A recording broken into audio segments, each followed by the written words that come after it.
I stood there in the lawyer's office, the air thick with the scent of old books and broken promises, my hands trembling as I clutched the single sheet of paper that was supposed to be my future. I never imagined that the family I loved with every beat of my heart would be the ones to leave me standing in the cold, completely shattered. My name is Elena, and for 32 years, I believed we were the kind of family you see in movies, the ones who laugh around Sunday dinners, who hold each other through every storm. My parents poured everything into us two girls. I was the quiet one, the caregiver, the daughter who dropped her dreams of art school to stay close, to help mom through her illness, to manage dad's medications when his heart started failing. My sister, Sophia, was the golden child, always traveling,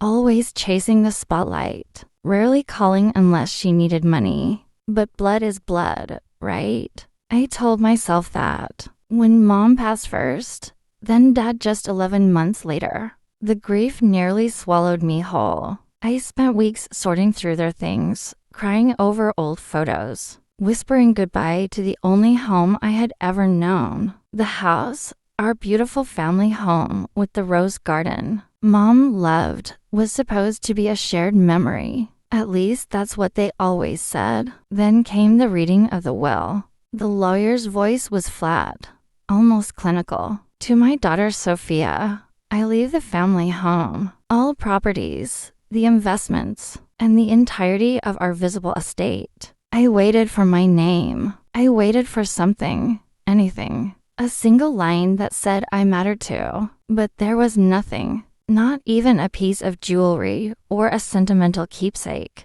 Just nothing. Sophia sat across from me, eyes glistening with what looked like tears. But I saw the flicker of triumph behind them. She reached for my hand, voice soft and sweet. We'll figure this out, sis. You can stay as long as you need. But what I didn't know that day was that everything I had sacrificed. Every night I stayed up holding mom's hand. Every dream I postponed, it had all been erased with the stroke of a pen. My family had stolen my future. And the worst part, they thought I would never find out about the rest.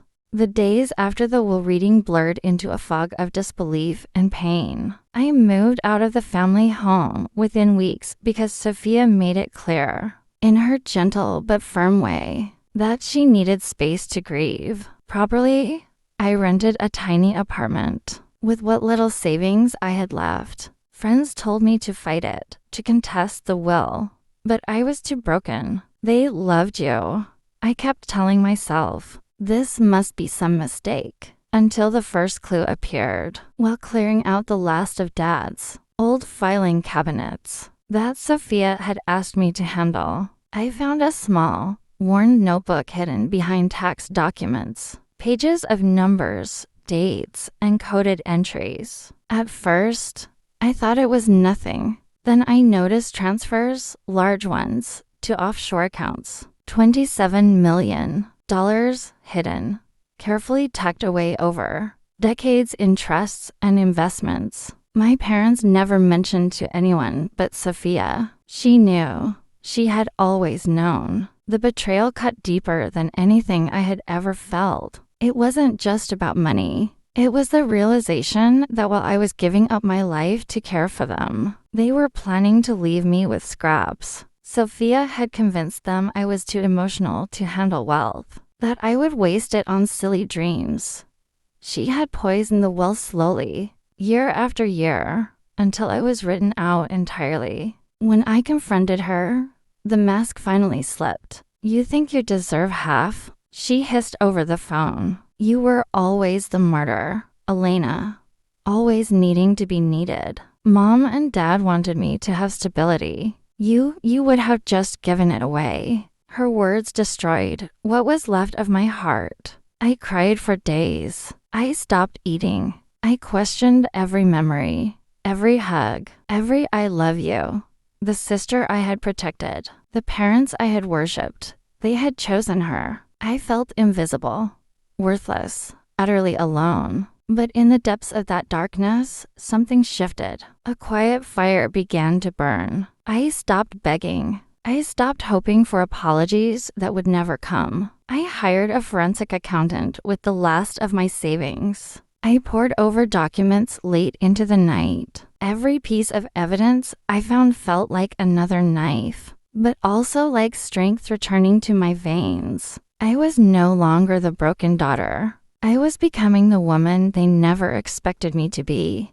The hidden accounts were ironclad, but karma has a way of finding cracks. Sophia, drunk on her new wealth, made a fatal mistake. She started flaunting renovations on the family home, posting luxury vacations, and making risky investments with the visible estate. She needed quick cash and began trying to access some of the hidden funds without fully understanding the complex structures. That's when the tax authorities got involved. I had quietly provided the notebook and my findings to the right people, not out of spite, but out of a desperate need for justice. The investigation unfolded like a slow, inevitable storm. Sophia was hit with massive penalties, back taxes, and legal fees that drained the visible inheritance almost overnight. The house went into foreclosure. The properties were seized. Friends who once flocked to her disappeared when the money dried up.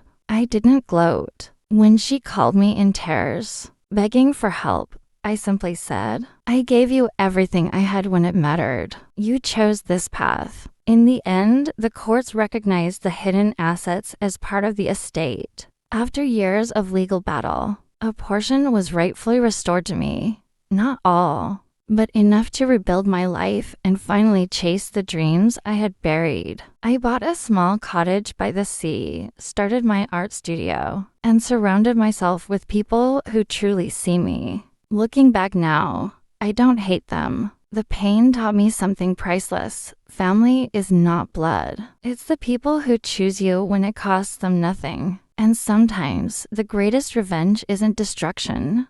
It's rising, healing, and living a life so full of light that the darkness they tried to bury you in becomes nothing but a distant memory. If you're watching this and carrying the weight of betrayal from those who were supposed to love you most, please hear me. Your worth was never theirs to decide. Take your time to grieve, then rise. The universe has a way of balancing the scales, sometimes through karma, sometimes through your own quiet strength. You are not invisible. You never were. Thank you for being here with me. If this story touched you, share it with someone who needs to hear they're not alone. Until next time, keep your heart soft, but your spirit unbreakable.